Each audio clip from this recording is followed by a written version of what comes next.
5 most difficult bosses in IS.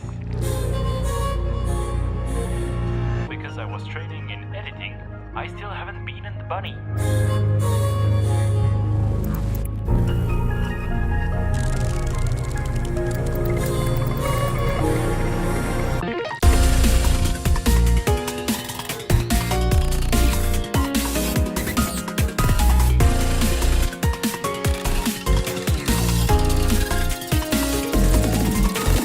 This is Fate's Finale. It is the stage where you fight the fifth and therefore final boss of IS5 as a whole, Amiya Furnace's Finale. This stage features a wide array of new mechanics even for IS5. The first thing you'll notice are those eyeballs roaming around the map, and the second thing you'll most likely notice as soon as you deploy a unit is that this unit can do anything. Indeed, in Fate's Finale, no matter when or where you deploy your units, these will be deactivated, and the only way to activate them is to have them in contact with the eyeballs. Now, the third thing you'll notice is, where are the other enemies? Amiya is just standing there, menacingly, and there are seemingly no other enemy around, until you see the eyeballs getting into contact with those weird pillars. That's right, your units are not the only one unable to attack at first. All other enemy units are encased in those pillars. Alright, so now the strategy seems pretty simple, right? Deploy units, wait for the eyeballs to free all enemies, kill them, and kill Amiya. Well,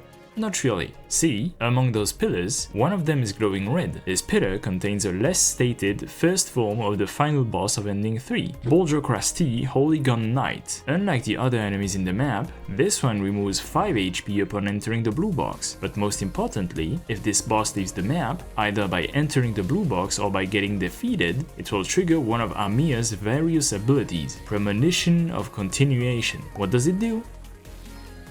Amiya completely erases the map from left to right, instantly killing any other unit in the range of this attack, allied like foes. Allied units are simply killed, but if enemies or encased enemies are killed by the spell, you will lose 1 HP for any enemy unit defeated this way. Now you're probably thinking, if killing Bulldrakrasti is so bad, why not kill Amiya first? Well, the answer is simple, you can't. Once Amiya reaches 50% HP, she will be invincible. Until when?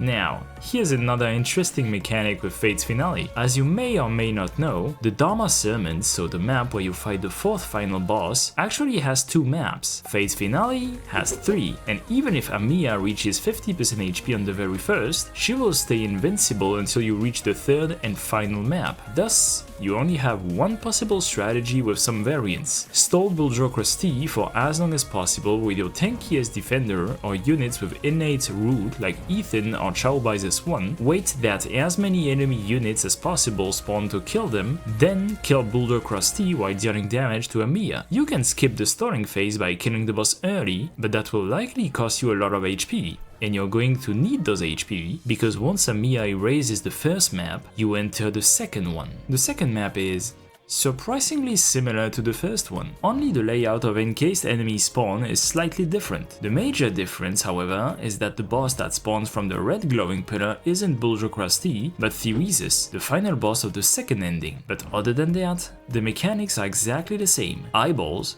encased enemies, disabled allies, and Thesis triggering Premonition of Continuation when leaving the map. So let's just jump to the third and final map. On this map, Amiya is not invulnerable anymore and can finally be defeated. However, once you do so, she enters her second form, during which she will immediately deal damage to the 7 closest allies, then spawn an eyeball every 15 seconds and deal damage again should they come in contact with her. There are way less enemies in this map, but there are now 3 red glowing crystals. They all contain a floor 3 boss. The left one contains Lakamaraline, the middle one contains Goliath, and the right one contains Kaltzit. Oddly enough, these bosses won't trigger Premonition of Continuation if they leak, but Amiya will still trigger it if you wait more than 280 seconds. Therefore, there is only one thing to do. Kill the bunny as fast as possible before she kills you. Now, Everything I've said so far is what's going to happen if you meet two conditions. You enter the stage with non-obstructed thoughts, and you enter the stage with the framework of the end collectible. Now what happens if you enter the stage with your mind obstructed? Well, it's simple. The initial cooldown of premonition of continuation goes from 180 seconds down to 100 seconds during Amiya's first phase, and from 280 seconds to 200 seconds during her second phase. But it can get worse than that. I mentioned framework of the end earlier. This is the easiest collectible you can go to ending 5 with, but there are two others. Body of the End, that requires one more plan and will increase the attack of all enemies by 20%, and the worst version of them all, Reality of the End. It gives the same enemy attack boost as Body of the End, while also changing Fate's Finale slightly. The list of these changes are as follows. Buldrakrasti Holygon Knight is replaced by the first form of Kilon, Avatar of Mashtava, the final boss of Ending 4, and Theresis is replaced by the first form of Manfred, the final boss of Chapter 10. But that's not all. Several other enemies are also replaced by Padmesanas of Rebirth, Ursus civilians, and elite Imperial strikers, and more final cadences. And you're probably asking yourselves,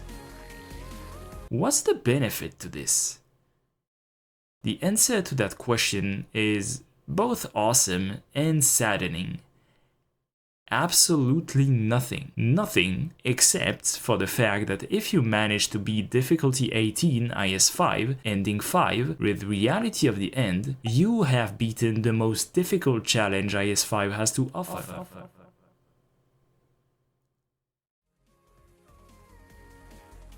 Despite all of its flaws, I really enjoyed IS5. It was fun to play a game mode where all your operators could go brrr, and somehow, if you messed up, it still wouldn't be enough to win. Good night, IS5. Good night, Amiya.